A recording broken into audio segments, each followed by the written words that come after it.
Hi friends, ಎಲ್ಲರನ್ನ welcome ಮಾಡ್ಕೊಳ್ತಾ ಇದ್ದೀನಿ ವೀನಾ 71 ಚಾನಲ್ಗೆ. ಹಾಗಿದ್ರೆ ಬನ್ನಿ, ಇವತ್ತಿನ ದಿನ ನಾವು ನೋಡ್ಲಿಕ್ಕೆ ಹೋಗ್ತಾ ಇದ್ದೀವಿ ಲವ್ ರಿಲೇಶನ್ಶಿಪ್ ರೀಡಿಂಗ್ ಯಾವ ರೀತಿ ಇರುತ್ತೆ ಮಕರ ರಾಶಿಯವರಿಗೆ. ಓಕೆ, ಮತ್ತೆ ರೀಡಿಂಗಿಗೆ ಕನೆಕ್ಟ್ ಆಗೋದಕ್ಕೆ ಚಾನಲ್ ಅನ್ನ ಸಬ್ಸ್ಕ್ರೈಬ್ ಮಾಡ್ಕೊಳ್ಳಿ. ತುಂಬಾ ಅಕ್ಯುರೇಟ್ ಆಗಿ ನಿಮಗೆ ರೀಡಿಂಗ್ ಬರುತ್ತೆ. ಹಾಗೆ ರೀಡಿಂಗ್ ಅನ್ನ married, unmarried, first second marriage ಯಾರಾದ್ರೂ ನೋಡ್ಬೋದು. ಓಕೆ, ಸೊ ರೀಡಿಂಗ್ ಅನ್ನ ಆದಷ್ಟು ಕ್ಲೇಮ್ ಮಾಡಿ, ಯೂನಿವರ್ಸ್ ಹೆಲ್ಪ್ ಮಾಡಿ. ಬರುವಂಥ ದಿನಗಳು ನನ್ನೆಲ್ಲ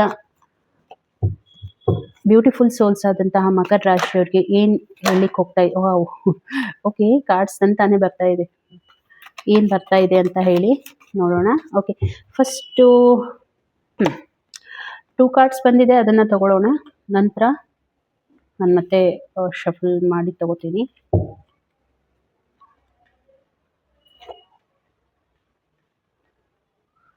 ಆಮೇಲೆ ಪರ್ಸನಲ್ ರೀಡಿಂಗ್ ಆಪ್ಷನ್ಸ್ ಎಲ್ಲರೂ ಕೂಡ ಕೇಳ್ತಾ ಇದ್ರಿ. ಸೊ ಪರ್ಸನಲ್ ರೀಡಿಂಗ್ ಆಪ್ಷನ್ಸ್ ಏನಿದೆ ಅಂತ ಹೇಳಿ ನಾನು ಆಲ್ರೆಡಿ ಡಿಸ್ಕ್ರಿಪ್ಷನಲ್ಲಿ ಕೊಟ್ಟಿರ್ತೀನಿ. ಒಂದ್ಸರಿ ಕಮೆಂಟನ್ನು ಚೆಕ್ ಮಾಡಿ, ಡಿಸ್ಕ್ರಿಪ್ಷನ್ ಚೆಕ್ ಮಾಡಿ. ಫಸ್ಟ್ ಆಫ್ ಆಲ್, ನಿಮ್ಮ ಒಂದು ಎನರ್ಜಿಯನ್ನು ನೋಡ್ತಾ ಇದ್ರೆ ತುಂಬ ಎನರ್ಜೆಟಿಕ್ ಆಗಿದ್ದೀರಾ. ರಿಲೇಶನ್ಶಿಪ್ಪಲ್ಲಿ ಒಂದು ಹಾರ್ಮನಿ ಇದೆ, ಒಂದು ಸ್ಟೆಬಿಲಿಟಿ ಬರ್ತಾ ಇದೆ. ಪಾಸಿಟಿವ್ ಆಗಿ ಮೂವ್ ಆಗ್ತಾ ಇದ್ದೀರಾ ರಿಲೇಶನ್ಶಿಪ್ಪಲ್ಲಿ. ಓಕೆ, ಹೆಲ್ದಿ ಆಗಿದ್ದೀರಾ, ಯಾವುದೂ ನಿಮಗೆ ತೊಂದರೆ ಅಂತ ಇಲ್ಲ. ಏನೋ ಒಂದು ಥಾಟ್ ಇದೆ ರಿಲೇಶನ್ಶಿಪ್ಪಲ್ಲಿ, ಅದನ್ನ ನೀವು ಪ್ಲಸ್ ಪಾಯಿಂಟ್ ಅಂತಂದರೆ ನೋಡಿ, ನೀವು ಅದನ್ನ ಮೇ ಬಿ ನಿಮ್ಮ ಒಂದು ಎಷ್ಟು ನೀವು ಪಾಸಿಟಿವ್ ಆಗಿ ಥಿಂಕ್ ಮಾಡ್ತಾ ಇದ್ದೀರಾ ಅಂತಂದರೆ, ಏನಾದರೂ ರಿಲೇಶನ್ಶಿಪ್ಗೆ ಒಂದು ಹೆಸರನ್ನ ಕೊಡಬೇಕು ಅನ್ನುವಂಥದ್ದು. ಅಂದರೆ ಒಂದು ಎಂಗೇಜ್ಮೆಂಟ್ ಇರ್ಬೋದು, ಅಥವಾ ಮ್ಯಾರೇಜ್ ಪ್ರಪೋಸಲ್ ಇರ್ಬೋದು.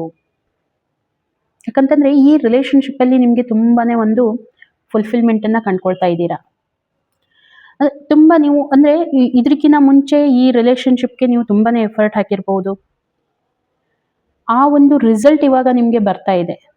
ಹಾಗಾಗಿ ತುಂಬ ಹ್ಯಾಪಿಯಾಗಿ ನೀವು ಫೀಲ್ ಮಾಡ್ಕೊಳ್ತಾ ಇದ್ದೀರಾ. ತುಂಬ ನಿಮ್ಮ ಪರ್ಸನ್ ಜೊತೆಗೆ ಕನೆಕ್ಟೆಡ್ ಫೀಲ್ ಮಾಡ್ಕೊಳ್ತಾ ಇದ್ದೀರಾ.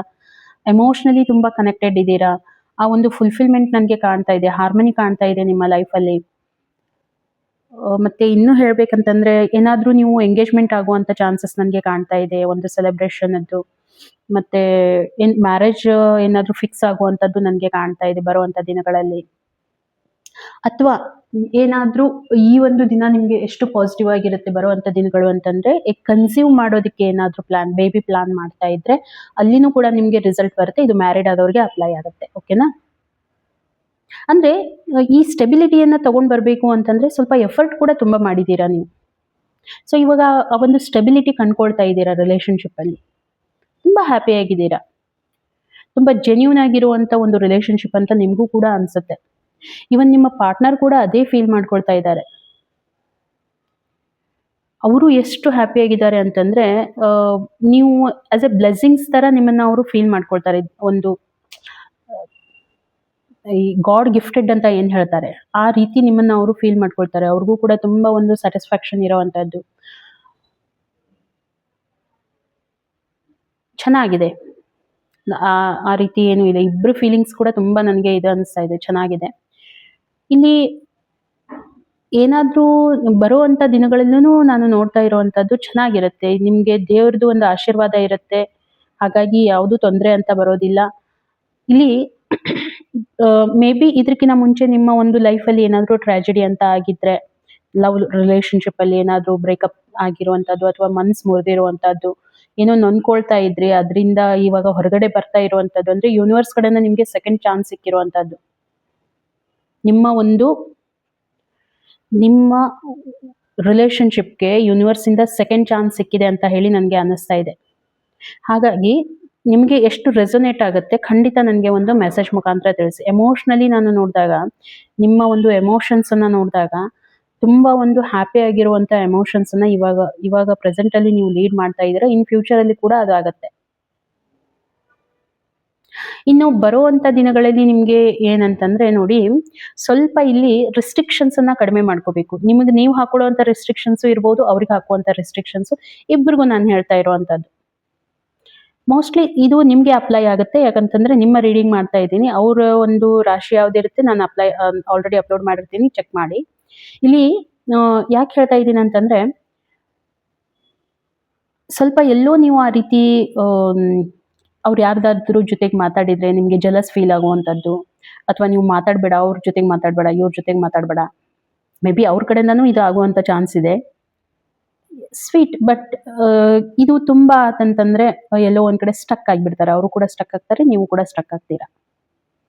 ಹಾಗಾಗಿ ಸ್ವಲ್ಪ ಏನ್ ಮಾಡಬೇಕು, ಅದರಿಂದ ನೀವು ಹೊರಗಡೆ ಬರಬೇಕು.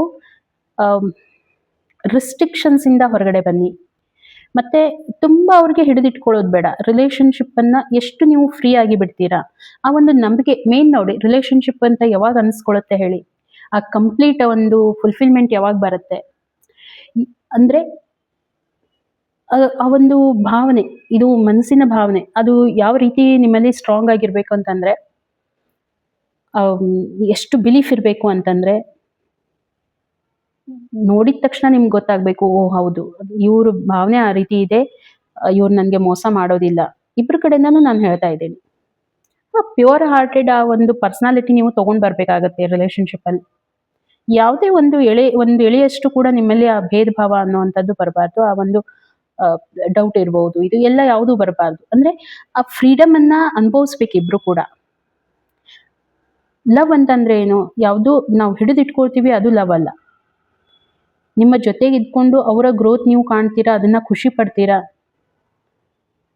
ಅದರಲ್ಲಿ ಇರುವಂತ ಸ್ಯಾಟಿಸ್ಫ್ಯಾಕ್ಷನ್ನೇ ಬೇರೆ ಇರುತ್ತೆ. ಅವ್ರಿಗೆ ಬೆಳೆಯೋದಕ್ಕೆ ಅವಕಾಶ ಮಾಡಿಕೊಡ್ತೀರಾ, ನಿಮ್ಮ ಜೊತೆಗೆ ಅವರು ಬೆಳಿಬೇಕಾ, okay, that is a good thing. Universe ಹೇಳ್ತಾ ಇರುವಂತದ್ದು. ಓಕೆ, ಸೊ ಇದನ್ನ ಸ್ವಲ್ಪ ನೀವು ಅಪ್ಲೈ ಮಾಡ್ಕೊಳ್ಳಿ ನಿಮ್ಮ ಲೈಫಲ್ಲಿ, ಅವ್ರ ಲೈಫಲ್ಲಿ ಅಂತ ಹೇಳ್ತಾ, ಇನ್ನು ನಿಮ್ಗೆ ಯೂನಿವರ್ಸ್ ಹಾಗಿದ್ರೆ ಗೈಡ್ ಏನ್ ಮಾಡ್ತಾ ಇದೆ ನಿಮ್ಗೆ ನೋಡಿ.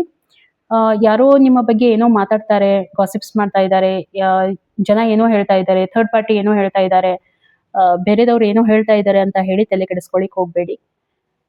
ನೀವೇನ್ ಮಾಡ್ತಾ ಇದ್ದೀರಾ, ನಿಮ್ಮ ಬಗ್ಗೆ ನಿಮ್ಗೆ ಕಾನ್ಫಿಡೆಂಟ್ ಇದೆ, ನೀವೇನು ಒಂದು ರಿಲೇಶನ್ಶಿಪ್ ಅಲ್ಲಿ ಇದ್ದೀರಾ, ನಿಮ್ಗೆ ಇಬ್ಬರಿಗೂ ಕೂಡ ಒಂದು ಅಂಡರ್ಸ್ಟ್ಯಾಂಡಿಂಗ್ ಇದೆ, ಅದನ್ನ ನೀವು ಕಂಟಿನ್ಯೂ ಮಾಡ್ಕೊಂಡು ಹೋಗಿ. ಅವ್ರು ಹೇಳ್ತಾರೆ, ಇವ್ರು ಹೇಳ್ತಾರೆ ಅಂತ ಹೇಳಿ ನೀವು ತಲೆ ಕೆಡಿಸ್ಕೊಳ್ಳೋದು ಬೇಡ. ಅವ್ರು ಮಾತಾಡ್ತಾರೆ, ಇವ್ರು ಮಾತಾಡ್ತಾರೆ, ಈ ರಿಲೇಶನ್ಶಿಪ್ ಡೆಪ್ತ್ ಏನಿದೆ ನಿಮಗೆ ಮಾತ್ರ ಗೊತ್ತಿರುವಂತಹದ್ದು. ಹಾಗಾಗಿ ಇನ್ನೊಬ್ಬರಿಗೆ ಮಾತಾಡ್ಲಿಕ್ಕೆ ಅವಕಾಶ ಮಾಡಿಕೊಡ್ಬೇಡಿ. ಇದನ್ನ ಸ್ವಲ್ಪ ನೀವು ಅರ್ಥ ಮಾಡ್ಕೊಳ್ಳಿ. ಯಾರು ಏನೇ ಹೇಳಿದ್ರು ಕೂಡ ಅದು ನಿಮ್ಮ ಮೇಲೆ ಇಂಪ್ಯಾಕ್ಟ್ ಆಗಬಾರ್ದು. ಆ ರೀತಿ ಮನೋಭಾವ ಇದ್ದಾಗ ಮಾತ್ರ ಈ ಒಂದು ರಿಲೇಶನ್ಶಿಪ್ ಅಲ್ಲಿ ನಿಮ್ಗೆ ಏನಾಗುತ್ತೆ, ನೀವು ಅನ್ಕೊಂಡಂತ ಒಂದು ಸ್ಯಾಟಿಸ್ಫ್ಯಾಕ್ಷನ್ ಇರುತ್ತೆ.